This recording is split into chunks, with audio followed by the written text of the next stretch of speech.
One of the things that I struggle with is making our message too complex. But I think human existence has complexity. I think if we're not digging and understanding ourselves, well, we're living half a life, quite frankly. Yep. So what Carrie and I always teach is what's the driver? Yep. The driver matters most. Like, let's be honest, okay?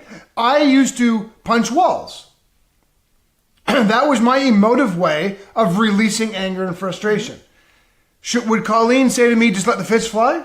Well, no, because society is to deem that to be an inappropriate execution of emotion, whereas tears are very reasonable, okay? But what if the driver that causes someone to cry is the same driver causing me to hit things?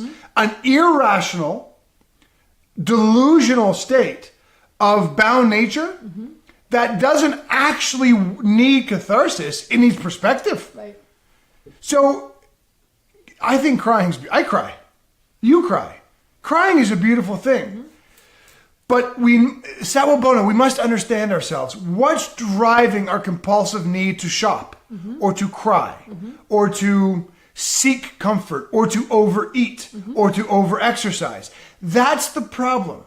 We superficialize everything, right? Yeah. Well, eat what you want because you only live once. No, eat only good healthy foods. Why? You're going to die. Exercise is good. There's no such thing as obsessive exercise. The driver on all of it matters. All of it. So that's my answer. Yeah. Do I think crying's good? I think crying's fucking fantastic and more people should do it. Absolutely. But we have to understand the driver. Yeah. I just want to add really quickly to that before we move to the next one that I think that there is never ever going to be a black or white answer. Never to those kinds of things, right? Because does crying serve me now versus 6 years ago is different. Yeah. Now versus next week, it's going to be different, right? Sure. Which means that it's going to be different for everybody.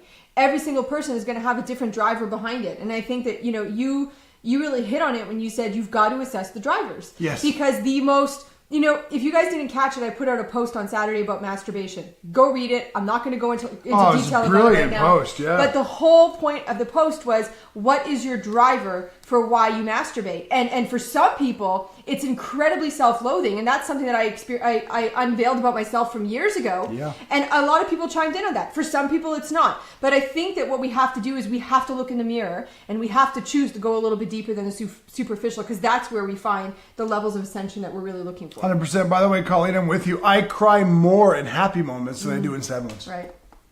So yeah. Beautiful. We have to understand ourselves. Completely. Always.